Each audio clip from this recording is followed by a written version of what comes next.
You're listening to ChooseFI Radio. The blueprint for financial independence lives here.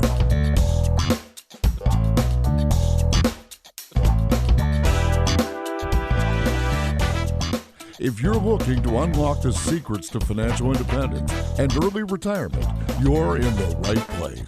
Stay tuned and join a community of like-minded people who are getting off the hamster wheel and taking control of their lives in the pursuit of financial independence. ChooseFI, your home for financial independence online.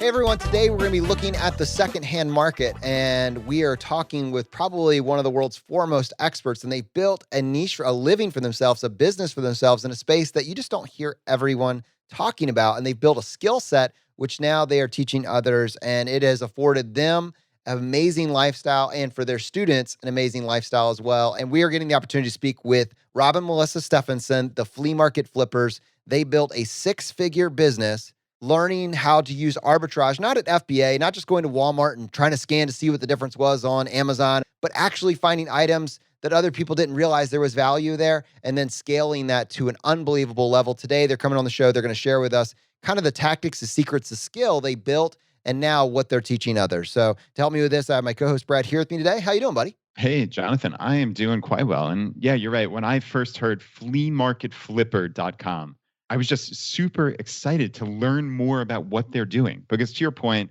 arbitrage, we've heard about that, right? It's taking advantage of the differences in price between markets, right? And most people do it through that FBA, the fulfillment by Amazon. But they're actually doing this via flea markets. And they're making not only a full-time living, but a wonderful, wonderful income for their family. And it's just really incredibly interesting because it's about skills. At its heart, that's what we're doing here. We're learning the skills. And Rob and Melissa are going to teach us what they're up to. This is so cool. So with that, Rob and Melissa, welcome to ChooseFI. Thank you guys so much for having us. Thank you. We're happy to be here. Well, we're excited that you're here. And I think we're actually all of us, Brad and I, but our audience, we're going to learn a lot from this conversation. And Rob, I think it's going to start with you because when you and Melissa were dating, I don't even think she knew what you did. Like, let's talk a little bit about that. Melissa, college degree. Rob, you got this awesome skill set that you're continuing to get better at. What does that conversation look like? Yeah, it's more of Melissa coming into the relationship and trying to explain to her mom what exactly I did for a living. And yeah. I really like this guy. I don't really know what he does, but I mean, so. He spends a lot of time at flea markets, though. I know that.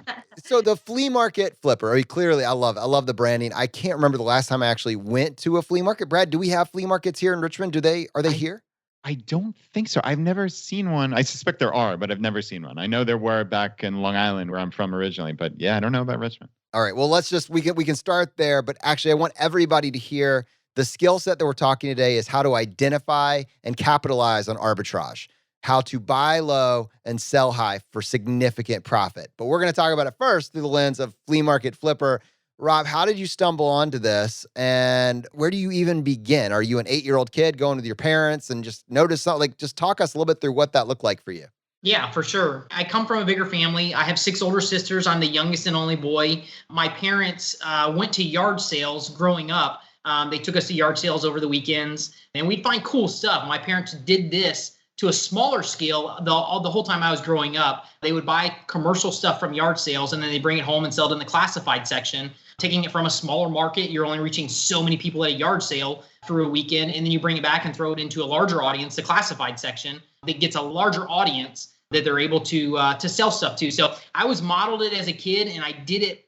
I mean, growing up, I had side jobs, I did other jobs, and I always did this on the side, never realizing the full potential of what kind of my parents instilled in me from a young age. So yeah, that's kind of how I got into it. And then well, eBay started when you were around 16. Yeah. That was a way bigger market to get into. So the epiphany that I guess we'll kind of start to get into is for your parents and for past generations, it was buy local, sell local. And for you, it's buy local and scale. The whole world is your market. Yes, and it really goes to numbers. Even like we do flea markets. That's probably where our main game was, where we got a lot of deals originally when we started this. Now there's so many apps out there that you can buy used stuff from people getting rid of it, and then you can take it from a lower market, which in our area you're dealing with anywhere from 40 to 60,000 people using a single app. Because it's locally, it's in that local market of the town or the city that you're in, and then we buy it there low, and then we throw it onto eBay and sell it to a lot larger audience, a huge audience that are looking for that item, so we can ask more money for it in a larger audience. You have how many registered users? Yeah, eBay, 181 million registered users on eBay. So just the numbers alone, you see when you're dealing with smaller numbers going to larger numbers, I mean, you're going to deal with a lot more people looking for that specific item. So I guess my first question is, are we talking about individual items, or are you talking about lots of things, or trying to get things in bulk? How does this work when we're talking about like these particular apps and flea markets in particular? Yeah, our business model is a little bit different than other resellers. We capitalize on larger items. So locally, when we find those larger items individually, for instance, a commercial exercise machine, commercial restaurant equipment. We don't only do that stuff, but we're looking for those items locally for a business that went out of business and they have to get rid of the stuff, or just an individual who has it and they're moving and they're getting rid of stuff. We look for those higher retail items that are going to make us a ton of money when we get it to a larger audience and they're willing to pay more for that. So yeah, we're not doing bulk. There are some resellers that do bulk. They buy pallets, they break it down. Last year, how many sales did we have last year? 89. So we did 89 sales last year to produce $80,000. So our business model is work less, but make more money on the flips. The higher profit items is where. Oh, that's incredible. So you're getting something expensive, like a multi-$1,000 piece of exercise equipment, and selling it for $1,000 profit or some such. So I guess my question is, at that higher price point, is there less competition just by sheer virtue of people not having the cash to pay for something like that? And therefore, is there a higher margin on the more expensive items? You have less people looking for the item, but the people looking for, we're still selling it for half of retail. So somebody looking for the item, they want this for their restaurant, they want it for their gym or whatever it is, or even personal, people want it for their personal gym or whatever it is, but we're still half of retail, so it's still a great deal. Yeah, I'll give you an instance. I just shipped out a range last night, and this wasn't a commercial one, it was a kitchen, but it was a 40-inch range. So it's a little bit bigger than normal. The retail on it was about $4,500. We paid $200 for the range on OfferUp while we were traveling over the summer, right? We did a road trip. But that's beside the point. But anyways, we paid $200 for that range. We brought it back to Orlando, and we sold it on eBay in less than 2 weeks for $2,800. So that gives you an idea. The local markets, you only have so many people looking for that exact item. When you throw it to a large audience, there's just a lot more people that are willing to pay the money, and they're looking for that specific item. Yeah, that's fascinating. It's funny. I think we're always trying to find reasons that, that can't work for me, right? And I'm even finding myself saying that, like, before you're explaining this, I'm thinking, a range, or a huge treadmill. I wonder what the shipping is on that. And, that could never work for me. Or, I have a 2003 Honda Civic and it doesn't have a big enough trunk. Yeah, strap the range on top. But when we're talking about a $200 item that you're selling for $28, even if it's multiple hundreds of dollars to ship the thing, there's still an enormous profit. So I guess ultimately that's the game here, right? Is just find these things where there's just massive profit built in. Yeah, and to your point too, you might be looking at it with a Honda Civic and you're like, how could I ever do that? You can go rent a truck from Lowe's or Home Depot for $20, go pick up that item, bring it back, take pictures of it, and that item cost me $135 to ship. We have the corner on the market for freight shipping. That's why we teach it. But we've learned throughout the last 5 years, we've worked with different freight companies. We've got we honed in on our freight skills that we're able to ship amazingly large and heavy items for very, very reasonable prices anywhere in the country. That thing, I think, went to Illinois, from Florida to Illinois, and cost me $135, which is insane. It's a big range on a pallet. So, but yeah, that just goes to anybody can do it. We don't always recommend people just jumping in, finding, flipping, and then saying, okay, I'm going to figure out how to do this. I'm going to go buy a truck, buy a trailer. Yeah. We definitely do not. No. We're talking about your business now after doing this for well over a decade. I want to talk about the evolution and where like people start, because even in the early days, if we were to go back maybe 5 or 6 years when your business was probably making, 20 to 40,000, somewhere in that range, your model and the apps that were available, et cetera, probably looked different at that time. So I'm curious, how were you able to put your foot into this without committing to, all right, I'm gonna buy a 20,000 pound piece of equipment that I have no idea how to ship, no idea how to store, no idea how to price. Like in the early days, what did the risk-free version of this look like that allow you to kind of dip your toes in the water and be confident with the underlying skill set, which is how to assess value on something that no one even knows what it is? Yeah, definitely. Go ahead, you want to? Well, I was just going to say, Rob's always shipped the little bit larger items. We didn't get into freight shipping until about 4 years ago. That's when we really jumped into the freight shipping. But he's always done like the FedEx and the UPS, so the little bit bigger items and not the shipping through the post office. And that still separates us from a lot of resellers, because a lot of resellers do just the smaller items. Post office. So, and people are still afraid to ship items that go in a box. So just learning that shipping and getting comfortable with that has helped a lot too. But yeah. And when we teach people how to do this, we tell people start where you're at. You don't know if you're going to like this business. Don't go out and buy a truck. Don't go out and get a storage unit. Don't go out and get a trailer, all that kind of stuff. You start with the small stuff. All of the students that we coach, we tell them to start with stuff in their house that they're going to donate to Salvation Army. Learn the system before you actually jump into it feet first. Learn how to do pictures, how to do a sale on eBay, and then slowly but surely build your confidence, and then start to, if you enjoy it, if you love it, then start to progress up to the next level. And that's exactly how we did it. I didn't have a storage unit when I started. I had a spare bedroom that I took pictures in. I boxed everything up. I stored stuff in my closet. I mean, that's how I started. And now, we're a lot bigger. When we first got married, we lived in a 575 square foot house with no storage, one bedroom, one bathroom. And so we bought a little shed finally for the backyard. And that was where we just did everything out of the little shed. And that was it. Yep. What is the amount of time on average that you end up holding on to items that you end up buying and obtaining and purchasing? Like, do you still have stuff that you're still trying to offload from 3 or 4 years ago? Or do you kind of have a give up point where it does just go to Salvation Army? The majority of the time, we do the research on an item before I buy it. So I'm sure you guys will get into this a little bit more later, but you can research everything with eBay before you actually buy it. And we're making crazy. I was at the flea market over the weekend. I found these two crazy looking, I didn't know what the heck they were, but they looked really expensive. So that's cool. And it had a price tag on it from like a thrift store of $400. The guy was only asking $10 for these things, $10 a piece. That was his price. He got them from a thrift store, whatever it was. It was stainless steel. I knew one of the valves on it was worth $20. And they're, like I said, it's a weird looking thing. I had no idea what it was.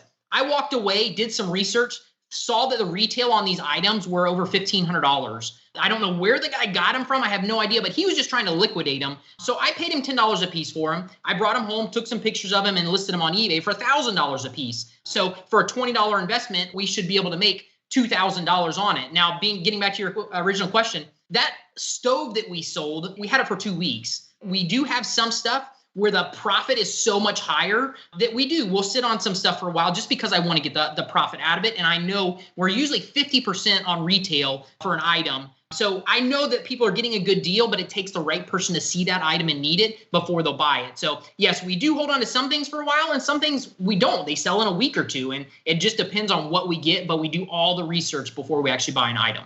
But to clarify, you have nothing that you've been sitting on for 3 years.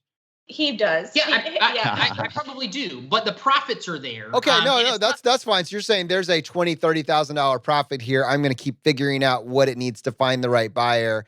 And in that case, I'll sit on this, a year or more for a couple items. 100%. Now, I think you actually teed us up for really the heart of this question, which is what are the skills that you have had to learn, like as you've kind of worked through these? And I know you guys teach some of this stuff. So obviously, like you have a whole course for this, but at a macro level, it's not just one skill set. It's several. And I'd love for you to kind of share different tools and what you found valuable. But if we to work through them, one is, where do you find the deals, right? So that's one. And then 2 is, how do you research and assess the true price? And then 3 is, how do you make the strategy for making the offer? How do you make a compelling offer to get it at a low price? And then 4 is, how do you create a funnel of, how do you market this to the outside world? What tools do you use to market it externally? And then 5 is, how do you, take graphics and images? That's all kind of a subtitle under that marketing thing. How do I use pictures and media and graphics to allow myself to rise above the competition? And then 6 is, how do I deliver? And am I missing anything else? Is there anything else that you would add on to this? I think it's a lot simpler than you're making it sound, and that's the crazy part. It's a really simple business, and like anybody can do it. Yeah. So I mean, he has some skill. You have skills. Yeah. I'll reserve this for the master class one day. I don't know. It's just 6 bullet points. I didn't think it was too bad, but that's great. Break it down. Show me how easy it is. But it can be both, right? It can be both simple, right, and it be that complete list of skills, right, that Jonathan. So like, I know you're being self-deprecating, but Jonathan's right. Like, those are discrete skills that most people do not have. So obviously pat yourself on the back a little bit, because those are all skills that you had to learn at some point. Like right now, it probably does seem simple. And I suspect after someone got into it, it is pretty simple. But like each of those things, like that, those are important skills that are then transferable potentially to other businesses, right? Like, how do you market? Coming up with strategies for making offers. Like, these are incredible things. So yeah, I mean, Jonathan, do you want to? Yeah, thank you, Brad. I realize now after you say that this was them being self-deprecating about their own skills. They have an incredible talent stack here. They just take it for granted how it's just all come together, but they've probably worked on these over a period of a decade and it's become intuitive. But in the outside world, trying to figure it out, these are the pieces that have to all come together to be able to pull off not just a $10,000 a year side hustle, but a $100,000 a year business. You're very good at all of these and you do them so quickly that it's just reflex. It's just whatever. So yeah, let's start with, let's say there's 6 items that we want to cover. The where. Where do you find your deals? And where do you recommend now that people in 2020,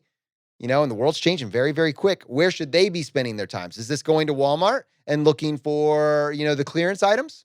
Yeah, we definitely don't spend time going to retail stores and finding clearance items. That's just, a lot of people do, but that's just not our business model. And finding items is his absolute favorite thing to do. Like he feels wired to do it, right? Yeah. So you talk about it. No, definitely. I mean, the tools that we use back when we started doing this, I got almost everything. I bought almost everything from the flea market. Our flea market is a hodgepodge of people who go throughout the week to storage auctions. Now they buy stuff from storage auctions in bulk. They bring it to the flea market and they sell it piece by piece. I don't have to buy at a storage auction because I go to the flea market and buy from these vendors. What you want. Exactly. I pick out what I want. I pay a lot less than they paid for the whole lot for the item, but I know how much it's worth before I buy it, and I'm able to do that. Now, that being said, when we first started the business, that's what we had to do. Now, I can sit in my lazy boy for 10 minutes at night and I scroll off my 2 favorite apps. The tool, like you're asking for the tools, my 2 favorite apps are OfferUp and Facebook Marketplace. I can look on there at night, at any given time of the day, I can jump on there. In Orlando, we have they're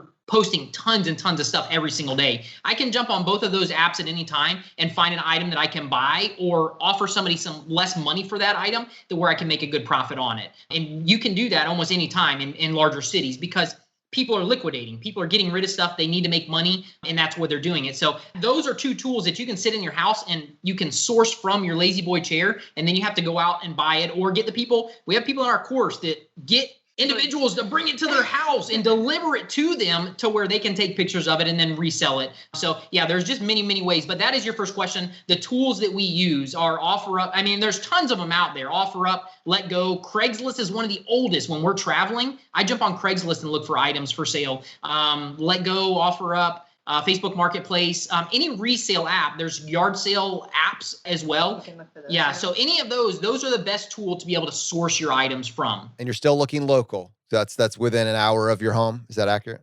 Yes. All right, guys. So that all makes sense about where you're finding it. But I guess my next question kind of ties into that research and trying to figure out, like, is there a market? Sure, there might be a price that also you need to determine, which is a big aspect of this. Like, is there a market? What type of profit margin are you looking for? I know you're saying these more significant profit margins, but like, what does that mean? I guess, like, what would be the floor, the minimum profit that you're looking to make from an item? Yeah, definitely. Or maybe even for your students at this point who are just getting started, you're probably a little bit more risk tolerant with as much time as you've had in the game. Yeah, and definitely the cool thing about this is back in the day when I started this, way more risk. It was a gamble. You were gambling with an item when you found it at a thrift store, when you found it at the flea market. You were gambling that, hey, that might be worth more money. It looks like it's expensive. So I'm going to buy it and take the risk on it. And then I'm going to get it home and I'll do the research. But now with our smartphones, you jump onto eBay. eBay has some amazing tools. You can jump onto eBay and check everything for the last 30 to 60 days that has sold.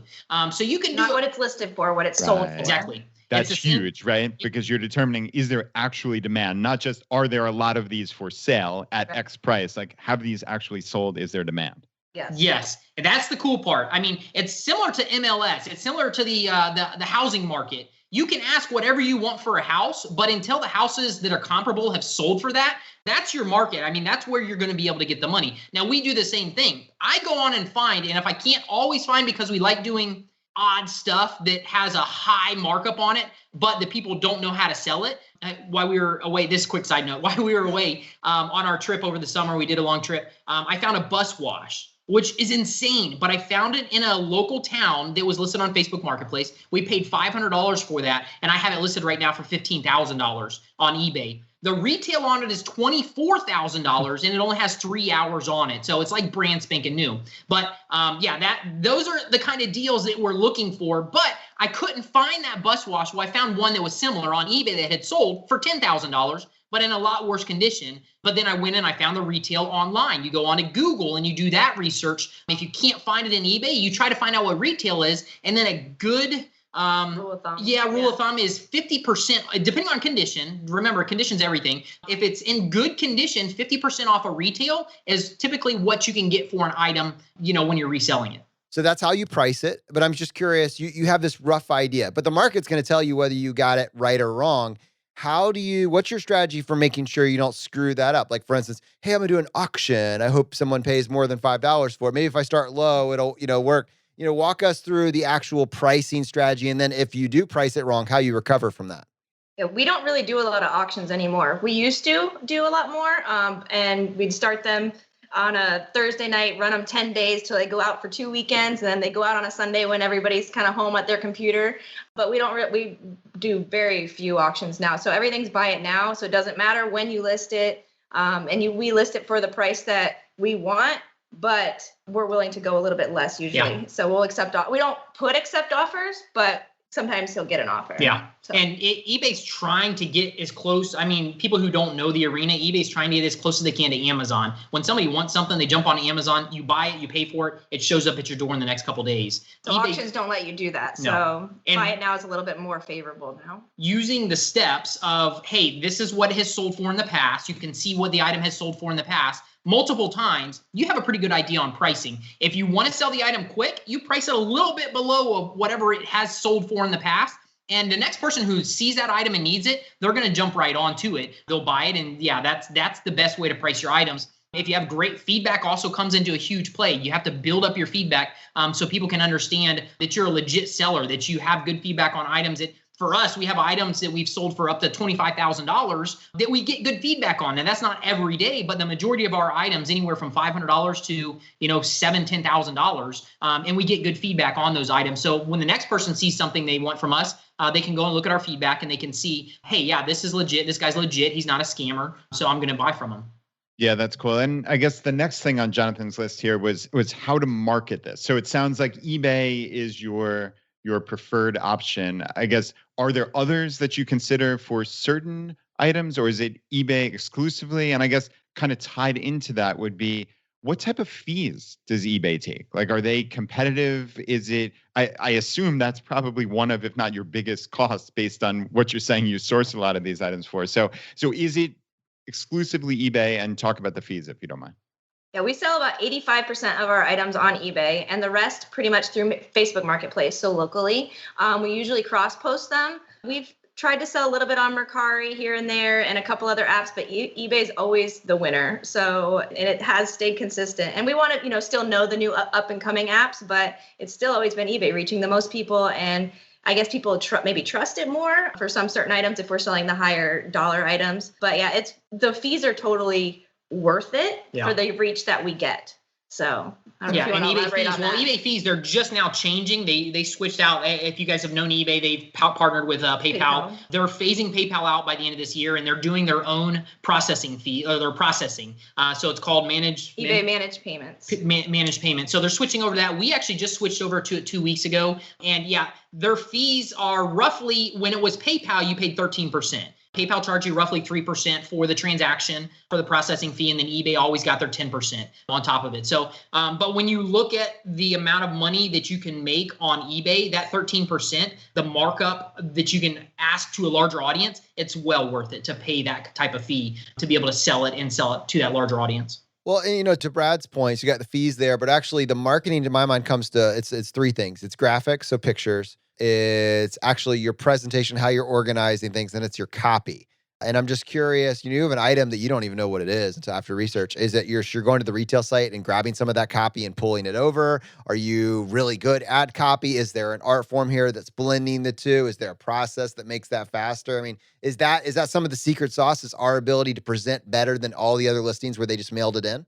Yeah, pictures are huge. Taking good pictures, good clean pictures, nothing in the background. You'd be surprised at how many pictures people post of just stuff in the background, and you're crazy. Like, yeah, and you can actually get good deals on those items locally when you can't even tell what they're trying to sell. But on eBay, just good clean pictures, and we still use our iPhones for everything. Yeah. So we don't use a professional camera. We just have a nice clean background, clean pictures, and good titles. Descriptions, or you can talk about descriptions, but titles, having as many words in the title that somebody's searching for, because it's a search engine. eBay is a search engine, and those searches come up on Google too, which is super helpful. Yep. So yeah, your title is the most important, and it doesn't have to really be about copy. It has to be about the buzzwords that somebody what your buyer's looking for, what they're going to type in to find that item. So titles are everything. As for the description, absolutely not. I mean, my descriptions are horrible.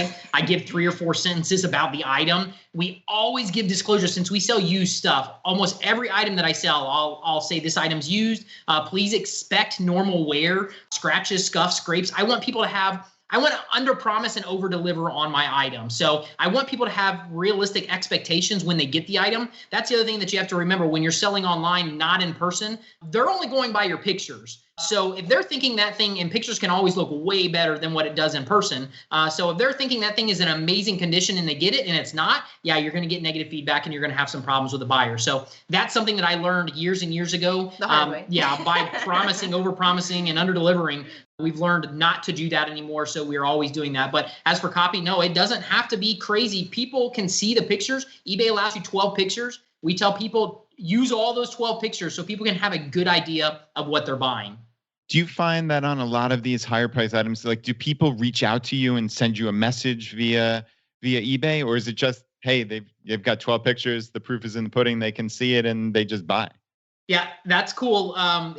One of our secret sauces is since we do freight shipping, like on this oven that we just sold for $2,800, I do free shipping on that. I knew anywhere in the US I can ship that for roughly $200, give or take $20.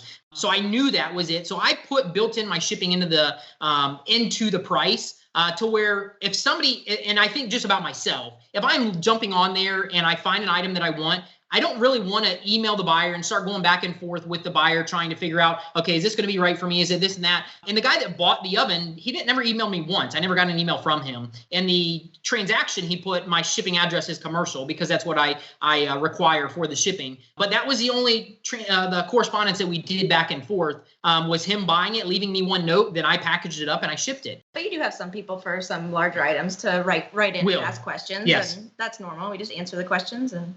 But we like to do free shipping, and that just expedites the whole process. Not everybody does that, but we try to do that just because if you do have somebody who's ready to buy, they'll buy it quicker with the free shipping. But yeah.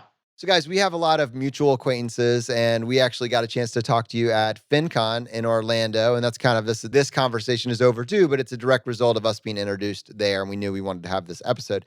Having said that, you guys have created something awesome. It's beautiful. It's fun. Everybody can watch it from the outside. And I think all of us recognize what you two have built for yourself is kind of like a board game. Like, it's fun. It's something you're doing together. It's allowed you to build a lifestyle together that I can't imagine either of you at any point, regardless of your finances, actually walking away from. I'm just curious, we have a financial independence show. Is that language that you guys use internally? Is that a goal for you? I mean, what is your own perception of what you've been able to build? Yeah, we love being a part of the FinCon community, and it's actually helped us to really be more, analytical with everything, because I feel like he's definitely a free spirit. I'm more the analytical one, but we feel like we're already retired. Like we love what we do, and we wouldn't really change anything. No, even if we hit that FI number tomorrow, like we probably wouldn't change anything, except for I would probably sleep more a little bit more. We enjoy our kids. We travel. It's our lifestyle right now. Like I said, it feels like we are retired. I'll do this until I die. I'll do flipping, and it's just because I love it. I love it. It feels like it's what I was meant to do. So, yeah. I mean, that's incredible. And that's what FI is all about, right? Is finding what we genuinely love about life, whether it's, this tiny little portion of your life, which is your job, if you will, but family, community, all these things that we want to get out of the precious time we have here.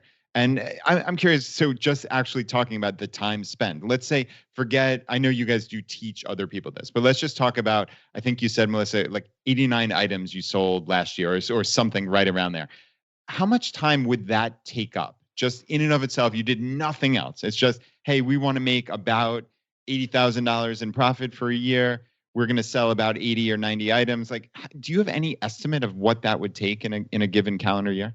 He really is the primary flipper. I do more of our work on our blog and stuff. So that's about 20 to 25 hours in a week. I'm the bronze, she's the brains. You make a great pair. What happens when you guys, like, this is a board game and you guys have, like, we said the model is buy local, sell at scale, sell to the globe. What happens when you take a trip? What happens when you go on vacation? What happens with the business then? I have trouble imagining you leaving it behind when what's probably going through your mind is, think of all these deals that are probably everywhere and we're finally getting to see them. Like, what happens? Traveling is one of our favorite things to do, for sure. We do a lot of road trips. So. Yeah, we have an enclosed trailer that we'd love to pull with us. Our goal on a trip, and we just did a trip over the summer. We did a 30-day road trip throughout the U.S. We visited state parks. We saw some family in other states. But our goal is to be able to pay for the trip by flipping while we're on the road. So we're able to buy stuff in those other markets all around the U.S., bring them back, sell them, and make our money on it. So, we had an amazing 30-day trip where we were able to bring back 8 items. 8 items for a total of $24,000 in inventory. And we spent $1,400 on the inventory, and it'll make us it'll sell for about $26,000. So. Did they go inside the van? Did they get shipped back to you? Like, what did that look like? We brought our trailer, so we had our enclosed trailer with us. So we go everywhere with that thing. Yeah. It makes us money. And just for argument's sake, so if you wanted to just be on the road, could you theoretically, with the shipping that you have figured out, can you just sell from the road? Like, do you need to be in Orlando, or could you sell from somewhere in Illinois or somewhere in California? Absolutely. Is the only downfall to it would be my tools. Having it, but I could easily pack the trailer with the right stuff that I needed to be able to ship from anywhere in the U.S. Yeah, and you can do it anywhere you're at. If we're on the road and we wanted to live that lifestyle for a year, we could 100% do it and make a great living at it as well. Man, this is the gift that keeps on giving. It's such an amazing story. Yeah, I was just thinking about, when you're talking about your kids or your family or, people in your sphere of influence, and you're understanding kind of what you've built for yourself. And like, Melissa, you went to college, Rob, you didn't. What is your thought on that, the interplay between college degree versus, just skills? And how are you messaging that, communicating that to your kids? I was definitely on the side of, go to college and get your degree and get a job. And then after marrying him, everything kind of changed a little bit. So my mindset has done a whole 180. We really don't think we're going to promote college much to our kids. I mean, if they have something they love and they want to do it and they need a degree to do it, then for sure. But if they're just going to go to get a degree, then it's not going to be something that we really push for them. We want them to go do something they're passionate about. So. All right, so we've been talking very loosely about the, and the underpinnings. We've kind of heard that you guys are offering a course, and you guys have had, I was just looking on your website, over 600 students actually start to pick up this skill. And I'm just curious, are they learning what we talked about, some of the skills that we talked about practically, how to implement it in their own area? And what is the feedback that's coming back from your students? Yeah, this has been so fun to get to see people do the same thing. Like when we first started in 2015, and we're like, okay, we know we can do it, but can we really help other people do it? And so it's been so fun, especially the last couple of years. But we've helped people from absolutely no flipping experience whatsoever, like has no idea to get started. Like that's kind of one group. And then the second group is people who have already had a little, kind of dabbled in already have an understanding, and now they want to scale their business and go freight. And those are the ones you get really excited for, because he loves the freight shipping. So those are the kind of the second group of people that we've been able to help. So is that really the secret sauce, the freight? For scaling for us, I mean, to go big, yes, the freight was what took us to the next level, is being able to do those larger items and being able, it's just higher profit. So 100%, that's what scaled us. I'm looking on your website here, and I've got it pulled up on the screen, and I'm just looking at some of the success stories. How this couple who adopted 6 kids made $26,000 last year in their flipping hobby. How this family used eBay to pay off $65,000 of debt in 14 months. How this single mom went from working 2 jobs to making $5,000 a month on her flipping side hustle. How this mom of 6 made $3,187 in one flip by gaining confidence and shipping large items. These are real people. These are real transformations. And while everybody, it seems like the entire world is hell-bent on saying, if you don't like the choices you made in your mid-30s, you probably need to go back to school and get another degree, to get into another industry. Or this is a skill set that you can start using right now, no risk. You understand exactly what the framework is, what the opportunity is, and what you need to do. And you can just transform your life just by adding a few skills. I think that's why we get so excited about this. So I know you guys have a webinar where you actually walk through all this stuff, and you do have a paid course where you teach everybody this. We've actually just set up like a pretty link. If people want to just start, find out more, and check out the webinar, they can go to ChooseFI.com/flip. Again, that's ChooseFI.com/flip. And then I would just say, Rob and Melissa, if people want to find out more or they want to connect with you, what is the best way for them to do that? Our blog, just fleamarketflipper.com. And then our email is rob@fleamarketflipper.com or melissa@fleamarketflipper.com. Awesome. Thank you so much for coming on the show, guys. You guys rock. Thank you so much. This was a blast. Thank you. I hope by the end of this episode, you realize that the key word here, the key term, was not flea market. This had nothing to do with the flea market. It had to do with recognizing the value in your secondhand market and giving you the optimization strategies to turn that into an extra 30, 40, 50, in an extreme case, $100,000 a year. They've done this. They've proved this out. They've worked with multiple individuals to do so. And you can see the pattern. You can see the threads. And it's an amazing opportunity, an amazing side hustle that you can get started in with very little startup cost.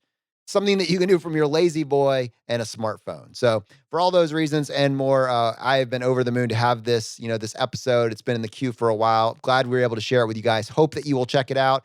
For more information on their webinar, just go check out ChooseFI.com/flip. All right, my friends, the fire is spreading. We'll see you next time as we continue to go down the road less traveled. You've been listening to ChooseFI Radio Podcast, where we help middle-class America build wealth, one life hack at a time.